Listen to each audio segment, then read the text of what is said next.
Hello दर्शक महानुभावहरु नमस्कार। अहिले चाहिँ म सिन्धुपाल्चोकको तीन घरे भन्ने ठाउँमा छु। हाम्रो आदरणीय दाजु मेरो जिरे खोर्सानीका ससुराबा शिवरी आचार्य दाईको घरमा हामी आइपुगिराखेका छौँ। दाई हजुर कहाँबाट हो हामी हजुरको घर जन्मथलो प्रवेश गर्ने चाहिँ? यहाँबाट चाहिँ अब यो ट्र्याक्टरहरू यताउति मात्रै लाने गरेको छ। साथै जस्तो गाडीलाई चाहिँ अलि अप्ठ्यारो पर्ने भएको हुनाले मेरो चाहिँ घर ठ्याक्कै आइपुग्यो सिपा 3 गरे भने हो। र अब अहिले हामी त्यहाँ स्कुलमा पनि एउटा के कार्यक्रम छ। ल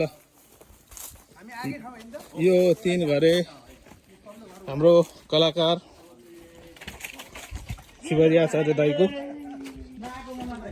घरमा अहिले आइपुग्यौँ। यहाँ हुनुहुन्छ हाम्रो कुमार सर हुनुहुन्छ हाम्रो शिवरी आचार्य दाईको कान्छो भाइ होइन त हजुर? हजुर कान्छो भाइ तपाईँ अनि बिर्सिने हो त? अनि ल भाइ नि यस्तो बुढो भइसक्नु भयो, दाई अझ कलिलै हुनुहुन्छ है। यहाँ भाउजू यता हुनुहुन्छ। दाई ल हजुर आफू जन्मेको ठाउँ आइपुग्नु भयो दाई? अब भर्खर आइपुग्यौँ। म जन्मेको घर चाहिँ उयो यो म जन्मेको घर ए शिवरी दाई जन्मेको घर यो घर रहेछ हाम्रो शिवरी आचार्य दाई जन्मिनु भएको घर है। त्यहाँ थियो।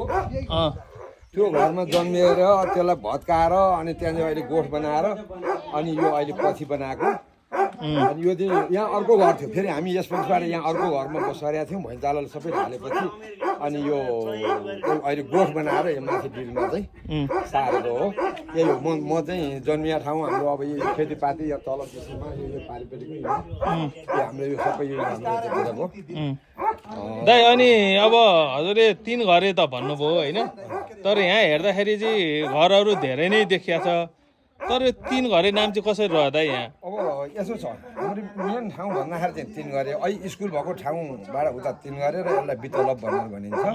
अनि 3 घरे रहेको नाम रहनुको कारण चाहिँ सुरुमा चाहिँ 3टा मात्रै ठुल्ठुला घर भएको, अलिक पक्की घर भएको 3टा मात्रै भएको हुनाले अथवा झिँगटी घर हामीले पनि त्यो सुनेको कुरा हो।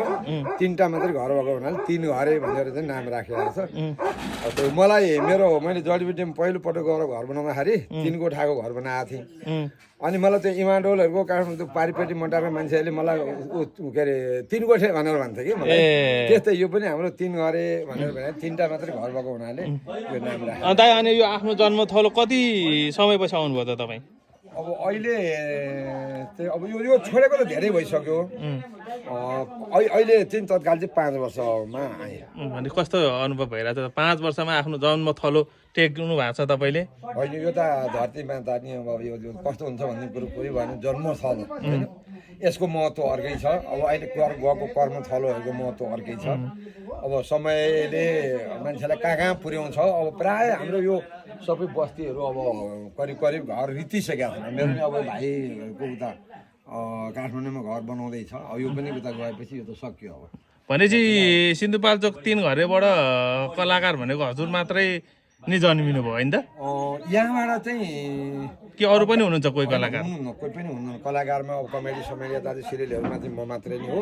गायकमा चाहिँ हुनुहुन्छ ए भनेपछि 2-4जना, जस्तै देविका केसीहरू, हाम्रो नेउपाने बहिनीहरू हुनुहुन्छ, हरि थापा भन्ने हाम्रो यहीँको सबै गायिका चाहिँ। तपाईँ यहाँ सिन्धुपाल्चोकको यो 3 घरेको यो गाउँको मान्छे कसरी कलाकार लाइनमा कसरी पर्नुभयो त दाइ हजुर त? अब यस्तो अब यहाँ जन्मिया भए पनि अब काठमाडौँ सहर छिर्यो नि त। अनि उहाँ छिरेपछि अब उतैको बसोबास भयो, उतै जान पहिचान भयो। त्यसपछि अब आफ्नो सबै महत्त्वाकांक्षी कुराहरूलाई पुर्याउँदै गएर अनि यो के अरे बिबी पूजा भन्ने हाम्रो जितु नेपालले बोलाउनु भयो र उहाँले इन्ट्री गराउनु भएको र मेरो गुरु चाहिँ खास भन्नु पर्दाखेरि चाहिँ जितु नेपाल। भनेपछि त्यहाँबाट भनेपछि लगभग यो 57-58 सालको कुरा होला। करिब हामीले दिवी पूजा भने गीताञ्जली प्रोग्राम ठ्याक्कै मलाई अहिले ठ्याक्कै याद आएन, ठ्याक्कै यति सालबाट भन्ने कुरो चाहिँ। त्यहाँबाट हजुरको कलाकारहरू यात्रा सुरु भएर यहाँसम्म आइएको छ।